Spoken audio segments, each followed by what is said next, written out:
የችኛዋ ቀሚስ ትሻላለች የችኛዋ ቀሚስ እስኪ ቆይ የችኛዋ ቀሚስ ለብሼ ልሞክራት ቆይ ላሳያችሁማ ትንሽ ታጥራለች እቺ የችኛዋ ቀሚስ አሪፍ ሳትመስል አይቀርም አሪፍ ትመስላለች እንዲሁም ከፍላቷ ሸራይ ጋር ማች ታደርጋለች ቦርሳ ደግሞ የቺ ፒንኳ ከለር ይዛለሁ ከዛን በዚህ ላይ አባይ ነዳርባለሁ በቃ ዘናጭ ሴት ሆነላችኋለሁ አስተያየቷ እንዴት ነኝ እንደፈለግሽ እንደባክሽ ሀገርሽ ልትገቢ ነው ቆይ በነገራችን ላይ ፕሌን ውስጥ የእግር መንገድ አለ ያለሻለ እንዴ እግረኛ መሰልሽን እኮ አለችኝ ብቸኛዋ የጀማዓችን ሾፌር ሌሎቹም በተጠየቁት መሰረት መልሳቸውን ሰጡ በእኔ አለባበስ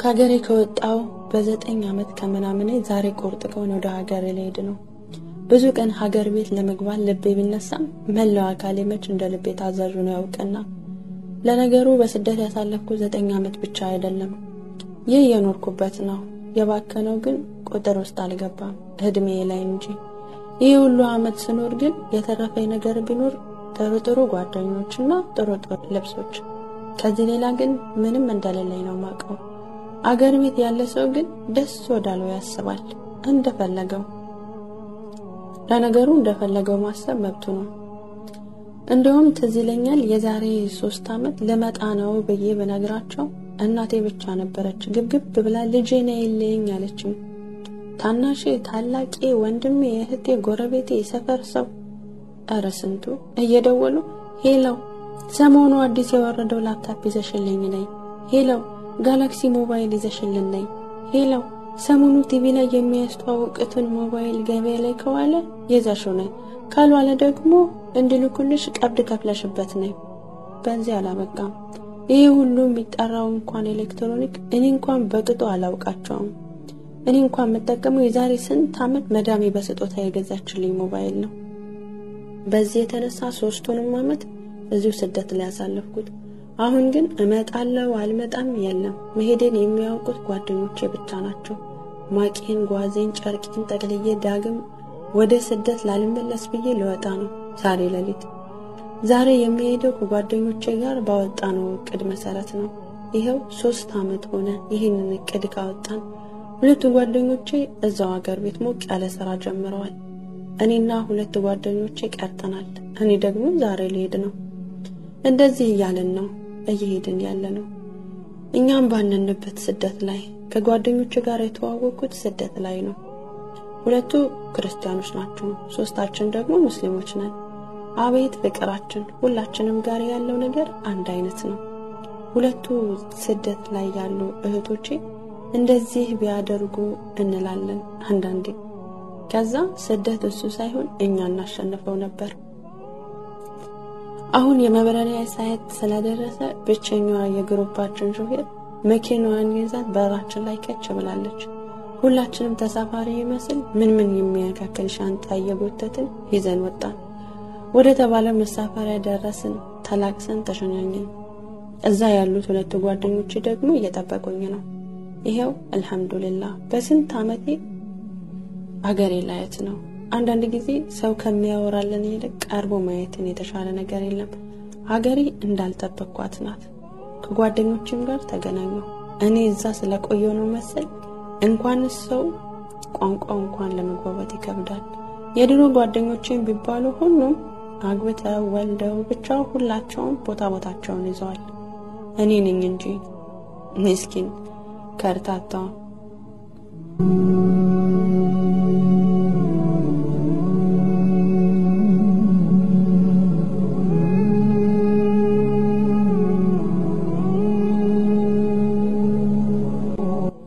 የታለሽ የተወደቅሽ የሚለኝ የሌለ ብቸኛዋ ሴት በረሃ ለበረሃ እግሬ ባደረሰው መዞር ያንቺታ ይሄ ነው ተብሎ የተነገራት የሰማይ ወፍ ይመስል ያለ ክንፍ መበር ስደት ማንንም አይፈልግም ግድ ሆኖ እንጂ ብዙ ተዳሮች በመከረም አልተሳካልኝም በሆነ ባልሆነ ተልካሻ ምክንያት እድሜን በራስቼ እዚህ ያደረስኩት አሁን ግን እኔን ፈልጎ ለመጣ ዝግጁ ነኝ ኢንሻአላህ ይህ ደግሞ ጓደኞቼም ቤተሰቦችም ያውቃሉ ወደ ሀገሬ ከተመለስኩኝ አንድ ወር ሆኖኛል ጥሩ ጊዜ ማሳለፍ ያለው ዛሬ ግን ድሮ የማውቃቸው ጓደኞቼ ምሳ ጋብዘውኛል። በጠዋት ተነስቼ ራሴን አዘጋጅቻለሁ። እኔ ካለሁበት በጣም ስለሚርቅ በጊዜ መነሳት አለብኝ። ታናሽ እህቴ ትንሽ ቦታ ሸኝታኝ ተመለሰች። እኔም መንገዴን ቀጠልኩኝ። ታክሲ መያዣ መንገድ ትንሽ ሲቀረኝ የሩጫ ድምጽ ይሰማኛል። ሲሮጥ የነበረው ድምጽ ወደ እኔ ቀረበ። ፊት ለፊቴ ላይ የቆመ ኪሊማንጃሮን ተራራ ጨርሶ እንዳሮጠ እያለከለከ ቀስ ብለሽ አትሄጂ፣ ምን ያስቸኩልሻል? አንቺ ላይ እኮ ለመድረስ ስሮጥ ሳምባዬን ተፍቼው ነበር አለኝ ወደታች እያጎነበሰ። እኔም ደንግጬ እና ፌስታል እንድተባበርክ ነው አልኩት በደነገጠ ስሜት ለመሄድ እየተቻኮልኩ። አይደለም ባክሽ አባያሽ ከየት እንዳሰራሽ ልጠይቅሽ ነው። ታናሽ እህቴ እንደዚህ አይነት አባያ በጣም ይመቻታል፣ እንዴት እንደምትወድ አትጠይቂኛለኝ። ጉልበቱ ከያዘበት ቀና እያለ የለበስኩት አባያ አንገቴ እስኪያመኝ ድረስ ዞር ያየሁት። ምንም የተለየ ነገር አላየሁበትም አባያዬ ላይ። ይቅርታ መንገዱን ትለቅልኝ? የጠየኩሽን መልሽልኛ። አሁን አናደደኝ፣ ሰብር አሳጣኝ። በተበሳጨ ስሜት እዚህ ሀገር አይደለም የገዛሁት፣ ከአረብ ሀገር ነው የመጣሁት መሄድን እየተመኘሁ። እኔም ገምቻለሁ ባክሽ ከአረብ ሀገር እንደመጣሽ። አሁን ደሜን አፈላው። እንዴት ሊያውቅ ቻለ? አረብኛ ሳላውቅ አወራሁኝ እንዴ? ጠደፍ እያልኩኝ ታክሲ መያዣዬ ጋር ደረስኩኝ። ታክሲ እስከመጣ ድረስ መቆም ግድ ነው። ይቅርታ ካላስቸገርኩሽ ልተዋወቅሽ እፈልጋለሁ አለኝ። ተከትሎኛል ለካ። እኔ ካልፈለኩስ አልኩት ኮስተር ብዬ። አንቺ ካልፈለግሽማ ይቀራል እኮ። ቆይ ግን ታውቀኛለህ ስል ጮህኩበት። ረጋ ባለ ድምጽ አላውቅሽም አለኝ። እናማ ልተዋወቅሽ ነው አለኝ። ዝም አልኩት። አቤት የታክሲው ሰልፍና ወረፋ! የምፈልገው ታክሲ ወደ ግራ ወደ ቀኝ እያየው ባለውበት ሲያወራኝ የነበረው ልጅ ጥሎኝ ሄደ። አልহামዱሊላህ ተፋታኝ። ነዘነዘኝ እኮ በዛ ላይ ፀሐዩ። ከትንሽ ቆይታ በኋላ ከፊት ለፊቴ ላዳ ታክሲ በክላሲካል ይጣራል። በመልእክት እኔን ነው አልኩት። እሱም አው አለኝ በመልእክት። ጠጋልኩና አቤት አናገርኩት። መሄጃዬን ጠየቀኝ፣ ነገርኩት። ኮንትራት በቅናሽ ዋጋ እንደሚያደርሰኝ ነገረኝ።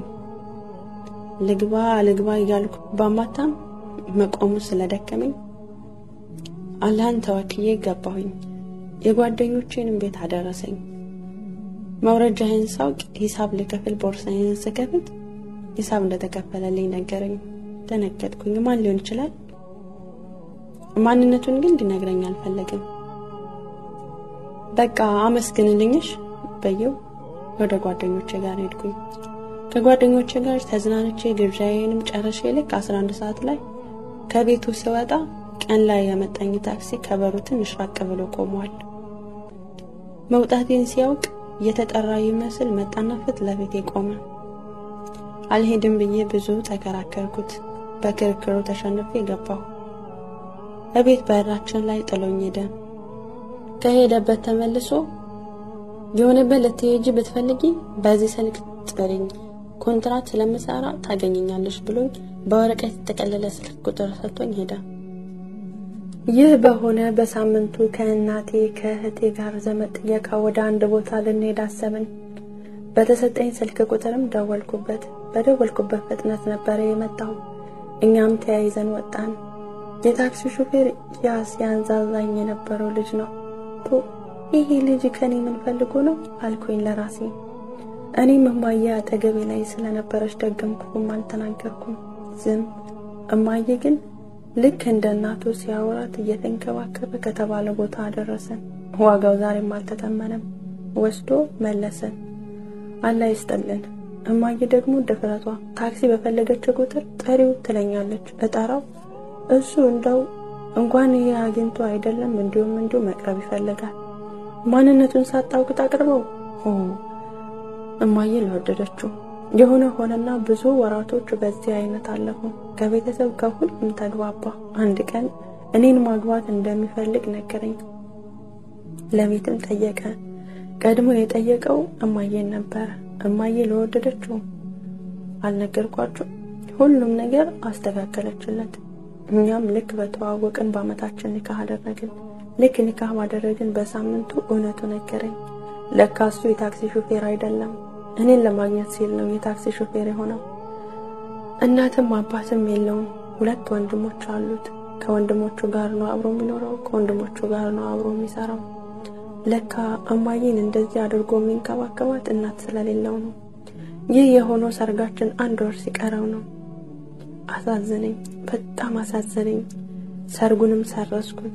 መርህም የተባለው ጥሎሽም የተባለው ሰረዝኩት። በቃ ሁሉም ነገር ሰረዝኩት። እቤት ላይ አይሆንም ብለው ቢሞግቱኝም እኔ አሸነፍኳቸው። አንድ ነገር ግን ቃል አስገባሁት። እኔ ሰላዲኒ አንዳንድ ሸርጦች ባውቅም ቁርአን መቅራት ግን አልችልም።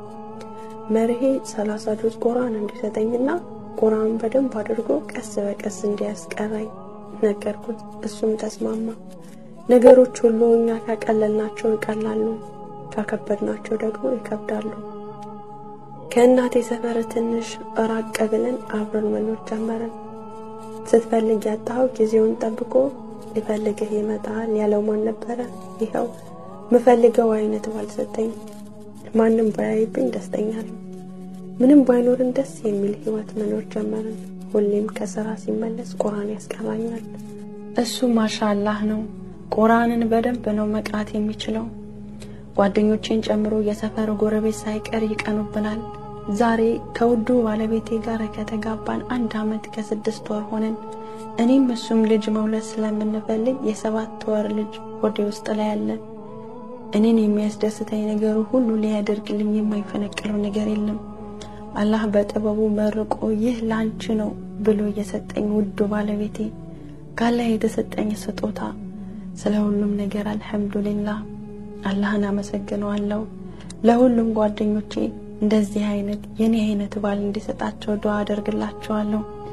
ዛሬ የድሮ ጓደኞቼ ከነ ባለቤቴ ምሳ ጋብዘውኛል። ከቤት ወጥተን እየሄድን ባለንበት አስፋልቱን ቀድሞ እኔን አሻግሮ ሊያልፍ ሲል ከፊት ለፊት ሲበር የመጣውን የኔትሬን መኪና ጠልፎ ጣለው።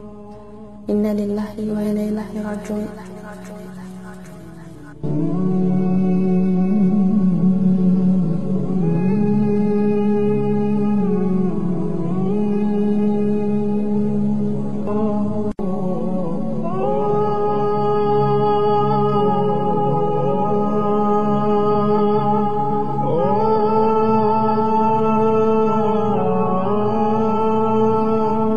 እዛው የሆንኩትን አላውቅም።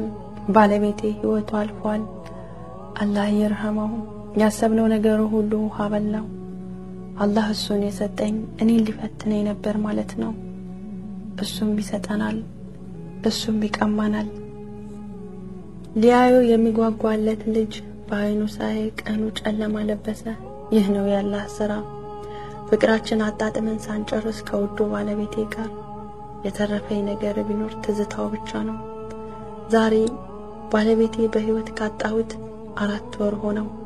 እኔም የ2 ወር አራስ ነኝ። የወለድኩት ወንድ ልጅ ነው። ስለሁሉም ነገር ግን አልহামዱሊላህ።